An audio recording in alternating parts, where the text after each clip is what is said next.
దేవుని పరిశుద్ధ నామమునకు మహిమ కలుగును గాక. క్రీస్తునందు ప్రియ దేవుని బిడ్డలారా, ప్రభు అయిన యేసు క్రీస్తు పరిశుద్ధ నామంలో మీ అందరికీ ఈ ఉదయకాల శుభములు తెలియచేయచ్చు ఉన్నాను. ఈ దినమంతయు మీకు మీ కుటుంబానికి దీవెనకరముగాను ఆశీర్వాదకరముగాను దేవుడు అనుగ్రహించాలని మీ కొరకై ప్రార్థిస్తూ ఉన్నాను. నేటి దినము కొరకు ఏర్పాటు చేయబడిన దేవుని వాక్యము అపోస్తలుల కార్యములు 16వ అధ్యాయం 31వ వచనం. ప్రభు అయిన యేసునందు విశ్వాసముంచుము, అప్పుడు నీవును నీ ఇంటి వారును రక్షణ పొందుదురు. ప్రియులారా, నేటి దినం కొరకు ఏర్పాటు చేయబడిన ధ్యానాంశము విశ్వాసము విచిత్రమైనది. ప్రియులారా, పునరుద్ధానుడైన క్రీస్తు ప్రభు అనియు రక్షకుడనియు ప్రకటించుట వలన పౌలు శీలలు చెరసాలలో బంధింపబడ్డారు. మిగిలిన ఖైదీలకు భిన్నముగా ఉన్న ఈ ఇద్దరు ఖైదీలు అన్నింటికీ సిద్ధముగా ఉన్నారు. వారు శ్రమలను స్తుతులతోనూ ప్రార్థనలతోనూ ఎదుర్కొన్నారు. వారి కీర్తనలు తోటి ఖైదీల హృదయములను కదిలించెనో లేదో మనకు ఖచ్చితముగా తెలియదు, కానీ వారి స్తుతులు మాత్రం రోమా సామ్రాజ్యపు చెరసాలను కదిలించాయి. ప్రియులారా, అకస్మాత్తుగా మహాభూకంపము కలుగగా చెరసాల పునాదులు అదిరాయి. తలుపులన్నీ తెరుచుకున్నవి. అందరి బంధకములు ఊడిపోయాయి. ఇవన్నీ ఫిలిప్పీ చెరసాల నాయకుని తన మోకాలు వంచినట్లు చేశాయి. అతడు వణకుచు పౌలు శీలల దగ్గర సాగిలపడి, అయ్యలారా, రక్షణ పొందుటకు నేనేమి చేయవలెను అని అడిగాడు. ప్రియులారా, జవాబు ఏమై ఉంటుందని మీరు అనుకుంటున్నారు? రక్షణ పొందటానికి 7 మెట్లు అను ప్రసంగాన్ని పౌలు మొదలు పెట్టలేదు. పాపపు టొప్పుకోలును కూర్చి దీర్ఘ ప్రార్థనను కంఠస్థముగా వల్లించుము అని పౌలు చెరసాల నాయకునితో చెప్పలేదు. అతడు ఆశగుణ ప్రాణమునకు ఒకే ఒక వాక్యము ద్వారా జవాబిచ్చాడు.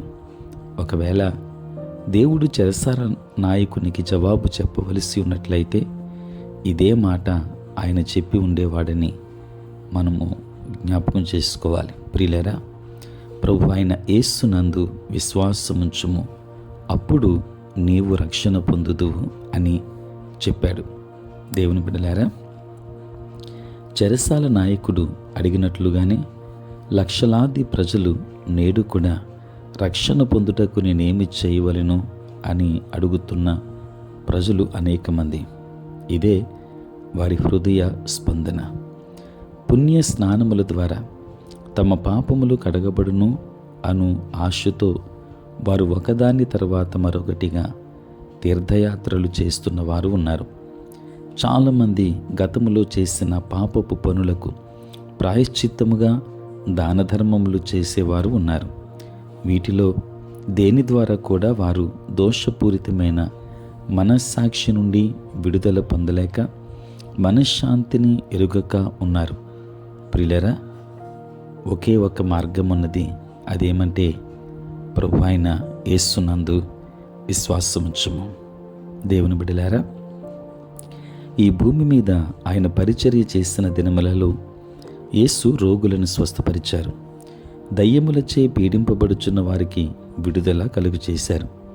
ఆయనతో కూడా ప్రతి స్థలమునకు వెళ్ళుటకును, ఆయన చెప్పునది చేయనది కన్నులారా చూచుటకును ఆయన శిష్యులకు అవకాశం కలిగింది. తాము కూడా అటువంటి అద్భుతములు చేయవలెను అని శిష్యులు ఆశపడ్డారు. ప్రియులారా, వారు మేము దేవుని క్రియలు జరిగించుటకు ఏమి చేయవలెను అని ఆయనను అడిగారు.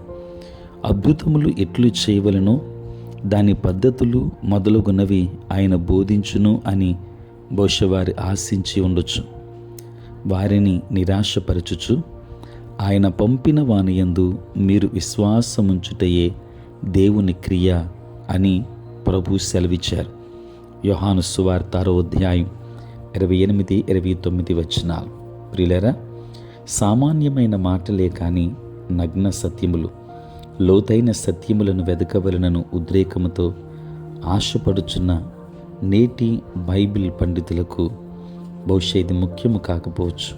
కానీ లోతుగా వెళ్ళాలి అనే ఆశతో మనము పైకి వెలుటలో విఫలమగుచున్నాము.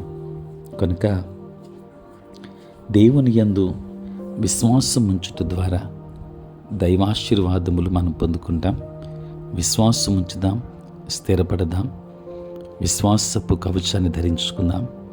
దేవుడు మిమ్మును మీ కుటుంబాన్ని దీవించునుగాక. ఆమేన్. ప్రార్థన. పరిశుద్ధుడైన తండ్రి, ప్రేమ కలిగిన ప్రభువా, నీకు స్తోత్రాలు నాయన. రాత్రంతయు కాపాడి సంరక్షించి సుఖనిద్రను మాకు దయచేసి మా జీవితంలో మరి యొక్క నూతన దినాన్ని మేము చూడగలిగే భాగ్యాన్ని మీరు మాకు ఇచ్చారు. నీ స్తోత్రాలు. ఈ దినమంతా కూడా మీ సన్నిధి మాతో ఉంచండి.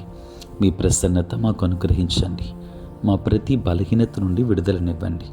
నేటి మా పనులలో, ప్రయాణములలో, పరిచర్య అంతటిలో మీరే తోడై ఉండండి నాయన. సార్వత్రిక క్రైస్తవ సంఘాన్ని దీవించండి. ఉద్యోగస్తులు, వ్యాపారస్తులు, కష్టపడి పని చేసుకుంటున్న బిడ్డలందరినీ దీవించండి. చదువుకుంటున్న బిడ్డలకు మీరు తోడుగా ఉండండి. దూర దేశాలలో, దూర ప్రాంతాలలో ఉంటున్న ప్రియులైన బిడ్డలను మీరు ఆశీర్వదించండి. ఆంధ్ర ఎవాంజలికల్ లూథరన్ సంఘాన్ని దీవించండి నాయన. మీరే తోడై ఉండండి. బిడ్డల చుట్టూ కూడా నీ కంచెను వేయండి తండ్రి. నీ స్తోత్రాలు. నీ సేవ పరిచర్య చేయుచున్న ప్రతి సేవకుని మీద నీ కృపాహస్తమునుంచండి. అనుదినము ఈ ప్రాతకాలపు ధ్యానములు వింటున్న ప్రతి కుటుంబానికి కావలసిన ఆశీర్వాదాలు దయచేయమని, పుట్టినరోజు, పెళ్లి రోజు జరుపుకొనుచున్న బిడ్డల మీద నీ కృపాహస్తము నుంచి ఆశీర్వదించుమని, దిన దీవెనలతో నింపండి, కృప చూపించండి, తోడై ఉండండి. యేసు నామములో ప్రార్థించి వేడుకొనుచున్నాము తండ్రి. ఆమేన్. తండ్రి, కుమార, పరిశుద్ధాత్మ త్రియేక దేవుని దీవెన సదా మీకును మీ కుటుంబానికి తోడై ఉండును గాక. ఆమేన్.